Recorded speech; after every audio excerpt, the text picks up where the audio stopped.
Hello, welcome to Retro Core, and today we're taking a look at the Lepau Z1 Series Type-C portable display. A 15.6 inch display that you can carry around with you. So let's take a look and see what contents are in the box. Straight away you can see we get a screen protector, very nice, and some documentation. The first is a pretty in-depth manual that goes into telling you how to connect up various devices to the display. As you can see, it mainly focuses on connecting another computer, but also we can set up different items such as game consoles and, as you can see there, a switch.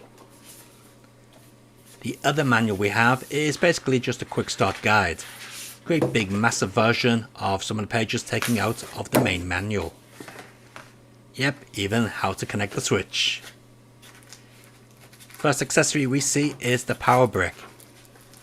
Now this power brick is strong enough to power the monitor and the Nintendo Switch. It's rated up to 3 amps max and has a USB output.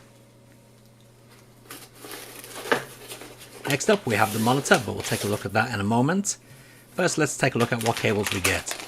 So we've got a USB-C to USB-C cable, USB-C to full-size HDMI cable, some screen cleaning wipes, and a USB to USB-C charging cable.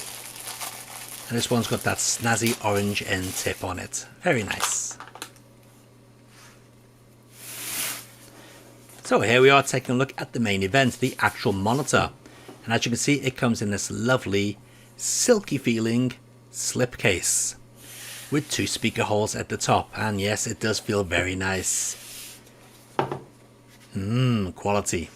And the best thing is, it is magnetic, so it sticks to the metal base of the actual monitor. Quite a nice little feature. And if you haven't guessed, it doubles up as a stand. I wonder if you set it up this way. Yeah, maybe not. No, that's not how you set it up. I'll show you how to set it up in a moment. So along the left side of the monitor we have 3 buttons.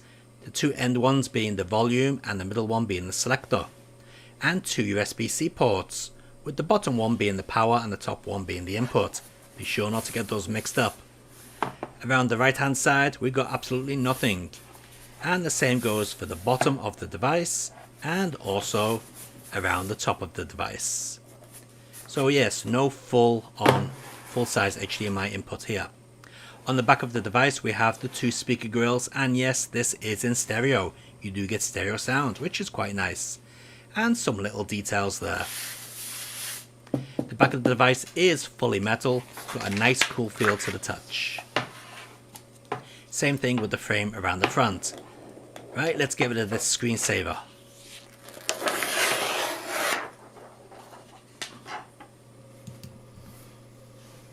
So let's take a look at setting up the slipcase as a stand. It's actually fairly easy to do. As I mentioned, it is fully magnetic, and as you can see at the bottom we have 2 strips, and these 2 strips are where you would place your monitor into depending on which angle you'd like the monitor to stand at. So what you do is you just fold down the back like this, connect the top part to the top of the monitor using the magnets, and there you go. I think the second slot is probably the best viewing angle, to be honest. Now it does look a bit floppy, but it is quite sturdy. And when you're finished, just fold over the flap and you've got yourself a nice hard protective case for your screen. And don't worry, you still get the sound out of the back of those 2 speaker grills.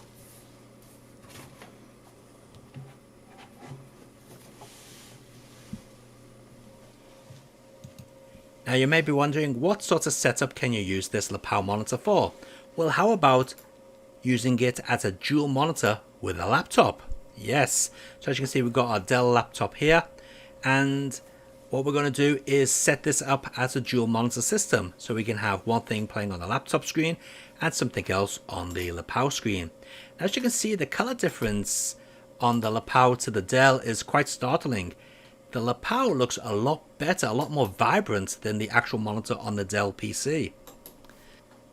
And as you can see, the lapel is currently running in 1080p, so full HD there. So just think, you may be out and about and you want to do some work, but you also want to watch a bit of YouTube. So this is where your dual monitor setup comes in handy. You've got YouTube playing on one screen and do your work on the other screen. Now unfortunately I've got these back to front. This should be the other way around, but the way the cabling's set up at the moment, I'm going to have to do it this way. But yeah, as you can see, we've got Microsoft Word over there on the lapel screen, and we've got a YouTube playing on the Dell. Now the sound is actually coming through the lapel in this case. So let's turn up the volume and have a listen to how it is.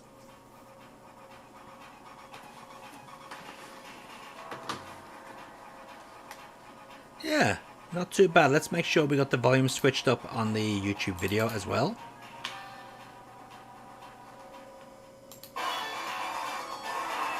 And there you go. Pretty decent stereo sound out of the lapel monitor. Not too shabby.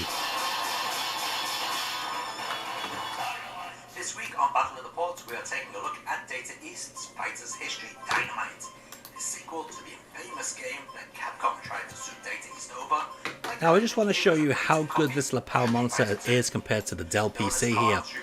Just look how vibrant this video looks running on the lapel monitor. Much more higher fidelity, sharper image quality than what we had on the Dell. It looks so much better. Instead of 6 buttons, due to it running on Neo Geo hardware.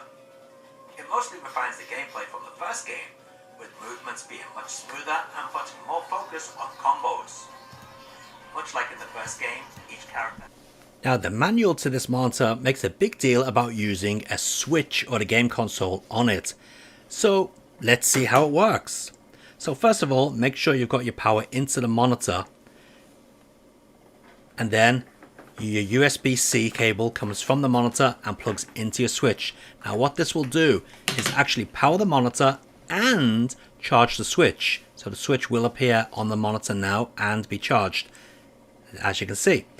Now because of this, it also means that the Switch is now thinking it's in its dock and it's going to output a 1080p signal.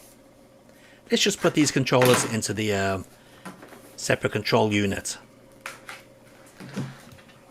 Now I'm sure a lot of people would like to know what type of picture options are available on this monitor. So let's take a look at the menus. So at the moment I've got it set up as standard. This is how it is coming out of the box. And as you can clearly see, that is a very nice picture on there. 1080p coming from the Switch.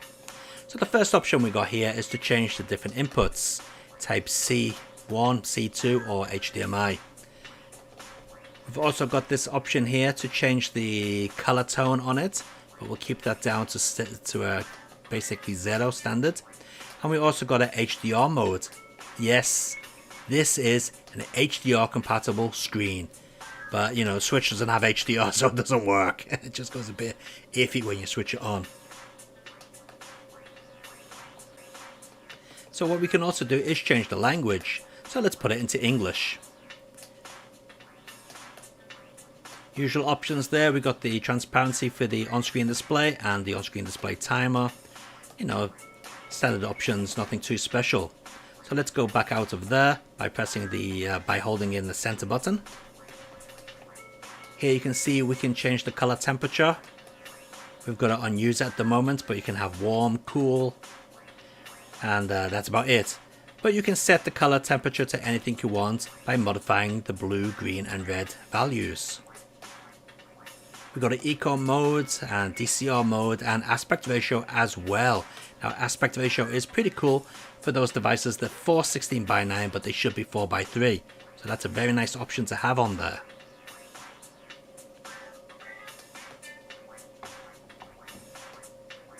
And of course we've got the standard brightness, contrast and black levels. In fact, let me adjust the black levels here and you can see how much well, brighter it looks. But if you knock them back down to standard, you do get a very nice crisp black level. Now it's not OLED standards, but for an IPS LCD panel, they are very nice indeed.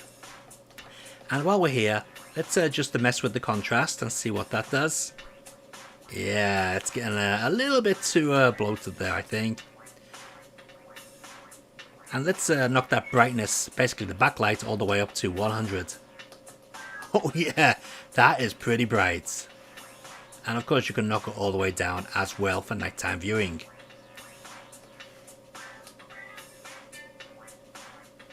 Something else that people might be interested in knowing is how is the screen when you view it on certain angles. Well, as you can see here, I'm viewing it on extreme angles from the side and it's still perfectly viewable. Of course, straight on is perfectly viewable as well. Up above, yep, you can still see it.